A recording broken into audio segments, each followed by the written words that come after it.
जानकी जीवन स्मरण जय जय राम पार्वती पते हर हर महादेव पुंडलीक वरदा हरि विठ्ठल श्री अनंत कोटी ब्रह्मांड नायक राजाधिराज सच्चिदानंद सद्गुरु श्री ब्रह्मचैतन्य महाराज की जय। श्री महाराजांच्या सेवेमध्ये दासबोधाची उजळणी चालू आहे। आज आपण 9व्या दशकातील 7वा समास विकल्प निरसन सुरू करणार आहे। असं पहा, आपण आपल्या स्थूल देहातून वर्तन करत असतो। आपल्याला जी इंद्रिये आहेत ती दृश्याचा अनुभव घेतात आणि त्या इंद्रियांचा राजा मनरूपानं आपल्या आत बसलेला आहे।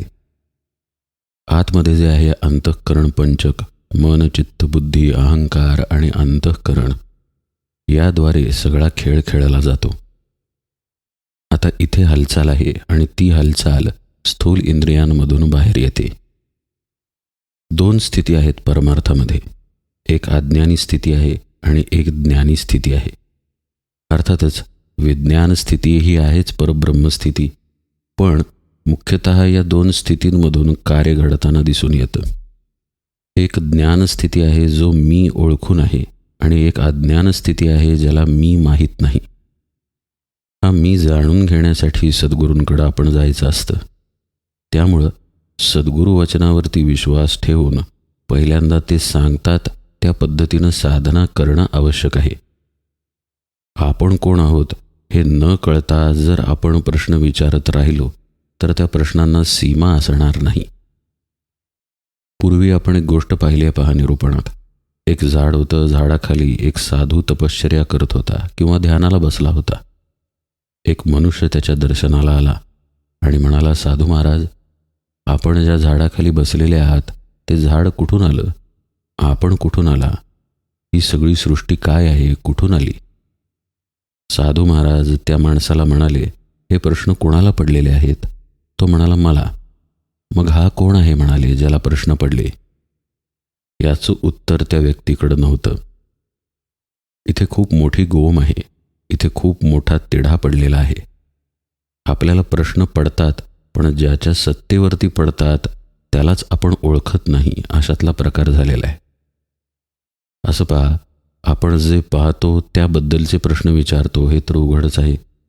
हिमालयात गेलो तर हिमालयाबद्दलचा प्रश्न विचारू की हे काय आहे, हा पर्वत कोणता? एखादा पदार्थ खाल्ला तर हा कसा बनवला, याची चव अशी कशी, असा प्रश्न विचारू। म्हणजे जे अनुभवाला येतं त्याच्याबद्दल आपण प्रश्न विचारतो, पण कधीकधी अनुभवाला नसलेल्या गोष्टींचाही प्रश्न आपण विचारतो। पहा बरं का, समजा एखाद्या ठिकाणी आपण कधीच गेलो नाही तरी त्या ठिकाणाबद्दलचा प्रश्न आपण विचारू शकतो की त्या ठिकाणी कसं आहे, तिथे गेल्यानंतर काय होईल। पहा बरं का, या दोन्ही प्रश्नांमध्ये म्हणजे एखाद्या पदार्थाचा जो आपण ग्रहण केलेला आहे त्या संबंधीचा प्रश्न, एखाद्या विषयाचा ज्याचा आपण अनुभव घेतलेला आहे त्या संबंधीचा प्रश्न, किंवा अनुभव न घेतलेल्या विषयासंबंधीचा प्रश्न, दोन्हीकडे जर स्थूलता असेल तर प्रश्न संभवतो। भगवंताच्या बाबतीत भगवंत सूक्ष्म आहे आणि आपण स्थूल आहे। जोपर्यंत तद्रूपता नाही तोपर्यंत भगवंत कळतच नाही, आणि जोपर्यंत द्वैत आहे तोपर्यंत प्रश्नच पडत राहतात, अशी अडचण आहे। आता आपण स्थूल आहे म्हणजे नेमकं काय? तर आपण देहाला सत्यत्व दिलेलं आहे। वस्तुस्थिती अशी आहे की आपणच भगवत स्वरूप आहे, पण तसं असूनही मी देह आहे, मी जीव आहे, मी जन्मलो, मी मरणार, मी करतो, मला फळ आहे कर्माचं, अशा पद्धतीच्या भावात आपण अडकून आहे। जेव्हा प्रश्न विचारला जातो तेव्हा या भावातूनच विचारला जातो की मी देह। पहा बरं का, प्रश्न येतोय कुठून? बुद्धीमधून येतोय, तर्कांमधून येतोय। बुद्धी आणि तर्क हे आलं कुठून? अंतःकरण पंचकातलाच एक भाग। म्हणजे खरं पाहता शुद्ध स्वरूपापाशी हे काहीही नाही। म्हणजे प्रश्न आपल्या संस्कारांमधनं येत आहेत, आपल्या विकारांमधनं येत आहेत, आपल्या जीवपणातून देहपणातून येत आहेत। त्यामुळं जो भगवंत या सगळ्याच्या पलीकडे आहे तो कितीही प्रश्न केले तरी उमजत नाही। प्रश्नातून फार तर फार आपले समज दुरुस्त होऊ शकतात, एखादी प्रक्रिया शाब्दिक तऱ्हेनं आपल्याला कळू शकते, फक्त शाब्दिक बरं का.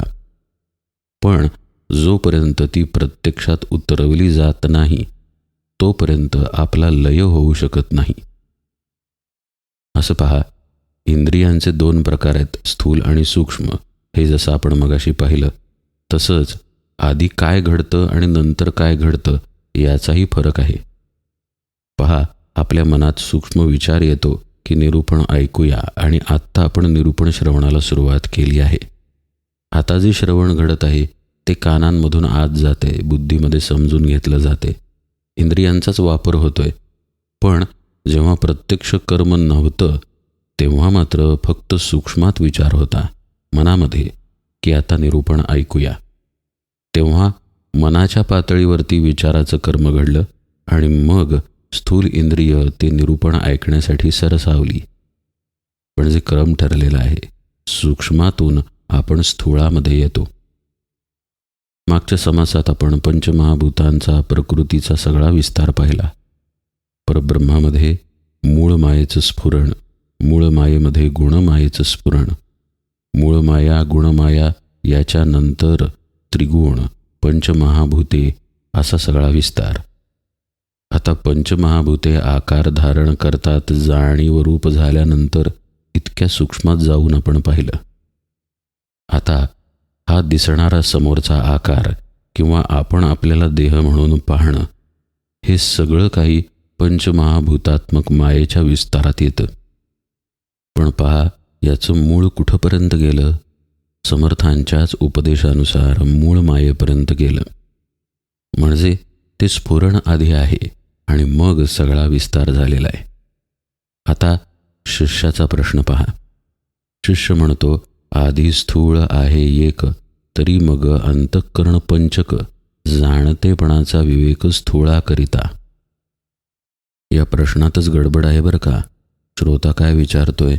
आधी स्थूळ पिंड देह असतो, मग त्यात अंतःकरण पंचक आढळतं, आणि मग जो व्यवहार सगळा केला जातो, जाणतेपणाचा विवेक स्थूळाकरिता तो होतो, असं श्रोता म्हणतोय, शिष्य म्हणतोय. म्हणजेच देहाच्या आधारानं चालतो. आता ही सुरुवातच चुकीची आहे, तरीही पुढचा प्रश्न आपण पाहूया. श्रोता म्हणतोय, तैसेची ब्रह्मांडे विण काही, मूळ मायेसी जाणीव नाही, स्थूळाच्या आधारे सर्व ही कार्य चाले. श्रोता म्हणतोय, ब्रह्मांडे विण मूळ मायेला जाणीव नाही, म्हणजे ब्रह्मांडासाठी मूळ माया आहे, असं श्रोता गैरसमजानं म्हणतोय. हे सगळं विश्व दिसतं ना, हे आहे म्हणून मूळ मायेच्या ठिकाणी जाणीव आहे, असा त्यानं तर्क लावलेला आहे. स्थूळाच्या आधारे सर्व ही कार्य चाले म्हणून तो म्हणतो की सगळं स्थूळाच्या आधारानं चालतं. ते स्थूळची नसता निर्माण, कोठे राहेल अंतःकरण. पहा बरं का, पाया चुकला की पूर्ण इमारत चुकते, तसा हा प्रश्न चुकला. ते स्थूळच निर्माण झालं नाही तर अंतःकरण कुठे राहील, असा श्रोत्यानं प्रश्न केलाय. म्हणून आपण स्वतःला जाणलेला असत नाही. कसं अनुभूतीच्या अंगानं प्रश्न विचारतो, भगवंताबद्दल असे प्रश्न करता येत नाहीत, हा विषय निरूपणाच्या सुरुवातीला पाहिला. स्थूळाच्याच आधारानं सगळं चालतं असं श्रोता का म्हणतो? कारण तो त्या स्थूळाच्या आधाराच्या भ्रमामध्ये आहे. म्हणून देहाला सत्यत्व दिलेलं आहे, मनाला सत्यत्व दिलेलं आहे, म्हणून त्याच्याच आधारानं सगळं चालतं असा भ्रम येतो. हेच नसेल तर मग त्याच्या अलीकडचंही नसणार असा पण भ्रम येतो. पण वस्तुस्थिती अशी नाही. कुठेतरी उगवतं आणि मग ते टोकाला निघून जातं. टोकाला जे आहे त्यानं जर स्वतःला सत्यत्व दिलं, बीला जर तो विसरला तर गडबड झाली, तर तो भ्रमात सापडला. तसंच श्रोत्याचं झालेलं आहे, शिष्याचं झालेलं आहे. यावर समर्थांनी उत्तर दिलेलं आहे. कोसले अथवा काटे घरे, नाना पृष्ठभागी चालती घरे, जीव करीती लहान थोरे शक्तीनुसार. शंख सिंपी घुला कबडे, आधी त्यांचे घर घडे, किंवा आधी निर्माण किडे हे विचारावे. वेगवेगळी घरं आहेत. आधी घरं निर्माण होतात का घरात राहणारा आधी निर्माण होतो? किड्यांच्या घरांचं उदाहरण समर्थांनी दिलं, शंख शिंपला वगैरे वगैरे. अर्थातच राहणारा तिथे आहे म्हणून घराची निर्मिती आहे.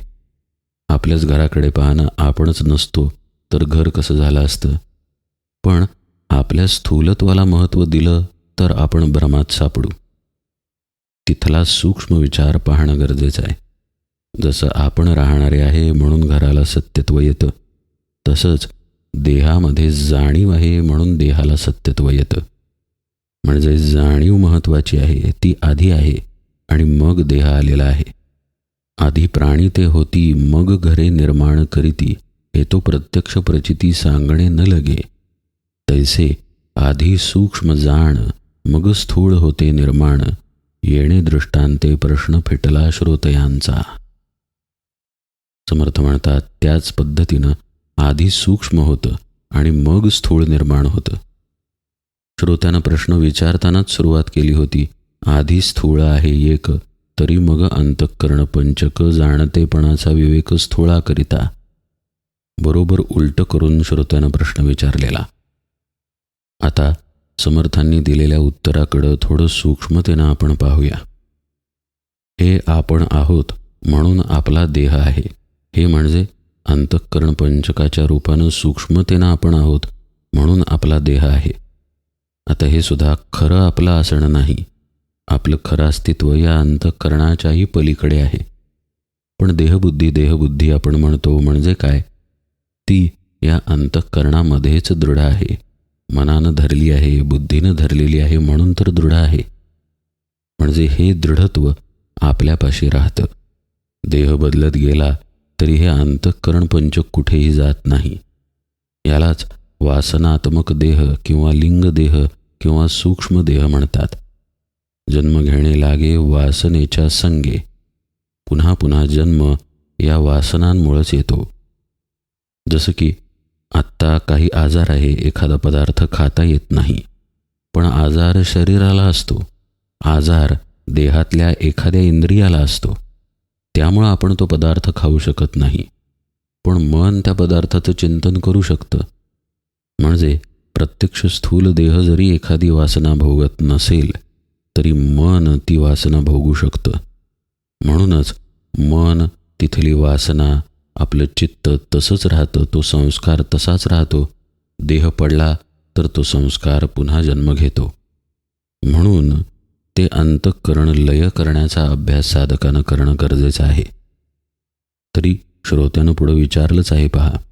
तव श्रोता पुसे आणिक, जी आठवले काही एक, जन्ममृत्याचा विवेक मज निरोपावा. श्रोता म्हणतोय जन्ममरणाबद्दलही सांगा. कोण जन्मास घालिते आणि मागुता कोण जन्म घेते, हे प्रत्यया कैसे येते कोण्या प्रकारे. जीवाला कोण जन्माला घालतं, मेल्यानंतर कोण जन्म घेतं, कशा रीतीनं कुठल्या प्रकारानं याचा अनुभव येतो, या सगळ्याची उत्तर द्या म्हणतोय श्रोता. ब्रह्मा जन्मास घालितो, विष्णू प्रतिपाळ करीतो, रुद्र अवघे संहारितो ऐसे बोलती. लोक असं म्हणतात की ब्रह्मदेव जन्माला घालतो, विष्णू सांभाळतो आणि रुद्र संहार करतो. पण पुढची ओळी पहा. तरी हे प्रवृत्तीचे बोलणे प्रत्ययास आणि उणे, प्रत्यय पाहता श्लाघ्यवाणे होणार नाही. पहा बरं का, श्रोता काय म्हणतोय की हे सगळं बोलणं ठरतं की अमुक अमुक जन्माला घालतो, अमुक सांभाळतो वगैरे. प्रत्यक्ष अनुभवाला कमी पडतं असं श्रोत्याचं म्हणणं आहे. प्रत्यक्ष अनुभव घ्यायला गेलं तर ते खरं सिद्ध होत नाही असं श्रोता म्हणतोय. म्हणजे पहा, अज्ञानामधला अज्ञानजन्य प्रश्न, पण त्या प्रश्नाबद्दलच ज्ञान आणि अज्ञान असा तर्क केला जातोय. अजूनही देहालाच सत्यत्व दिलं जातंय, त्यामुळे जन्ममरणाबद्दलचे प्रश्न उपस्थित केले जात आहेत. असं पहा, लहानपणी आपण पैसा पैसा म्हणून कागदांनी खेळलो असू. आता ते जे कागद आहेत त्यांच्याबद्दल आज आपण प्रश्न विचारतो का? ते कागद असेच का, तसेच का? त्या कागदांनी काही खरेदी का केलं नाही? ते कागद वाया तर गेले नसतील ना, ते जपून ठेवलेत का? किंवा त्या पैशांनी आत्ता काही खरेदी करता येईल का? असे प्रश्न येणारच नाहीत. आपण म्हणू लगेच, अरे ते कागदच खोटे होते, त्याचे कसले आले प्रश्न? तसं देहच जिथे खोटा तिथे देहसंबंधी प्रश्न आलेच कसे? भ्रमामुळे आलेले आहेत. तरीही करुणामूर्ती सद्गुरू, करुणामूर्ती समर्थ त्याचं उत्तर देत आहेत. प्रश्न पहा विस्तारानं. ब्रह्मयास कोणे जन्मास घातले, विष्णूस कोणे प्रतिपाळिले, रुद्रास कोणी संहारिले महाप्रळयी. आता 3 गुण ठरलेत ना, उत्पत्ती स्थिती लय. ब्रह्मापाशी उत्पत्ती, स्थिती विष्णूपाशी आणि लय रुद्रापाशी. श्रोता विचारतोय, प्रलय काळी म्हणजे जेव्हा ब्रह्मांडाचा अंत होतो, अर्थातच या ब्रह्मांडाचे चालक विष्णू, प्रत्येक वेळेला प्रत्येक विष्णूचा अंत होतो, हे सगळं आपल्या शास्त्रात आहे बरं का.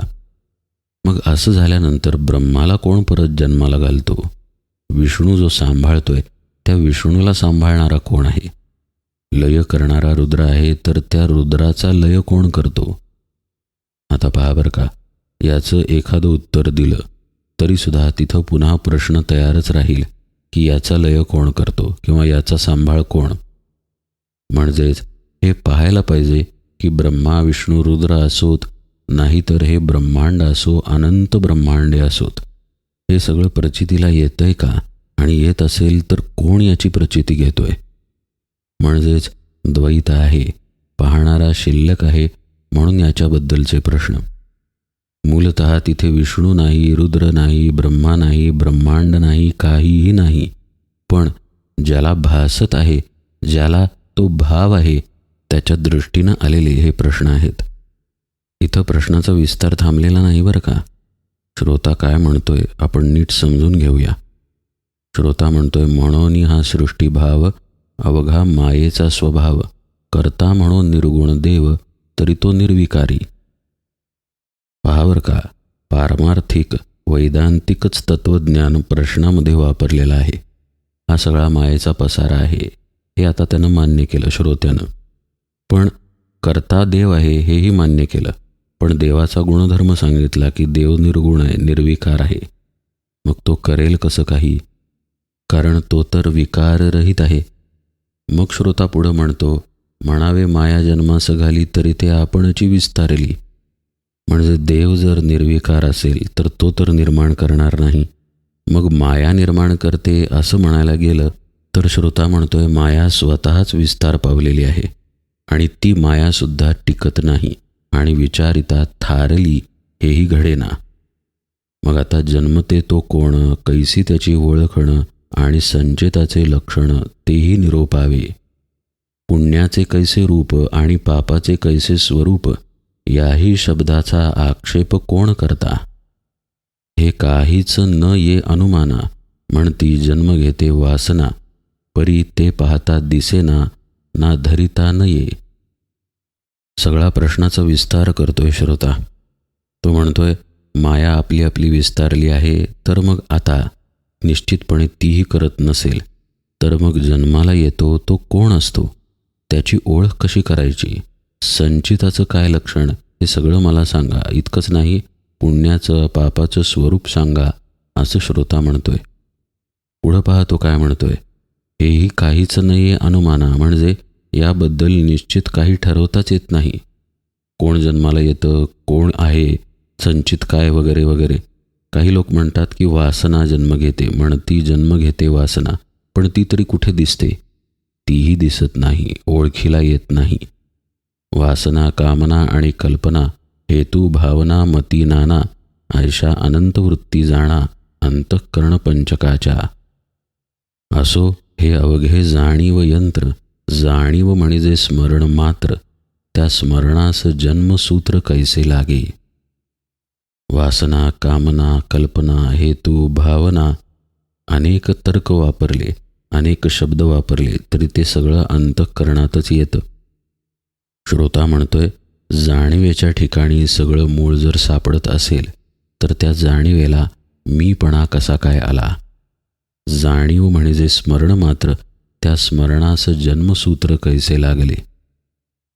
पुढे आता काय विस्तार आहे या गोष्टीचा, तो उजळणीमध्ये आपण यथावकाश पाहूया. आज निरूपण सेवेला इथेच विराम देतो. जानकी जीवन स्मरण, जय जय राम.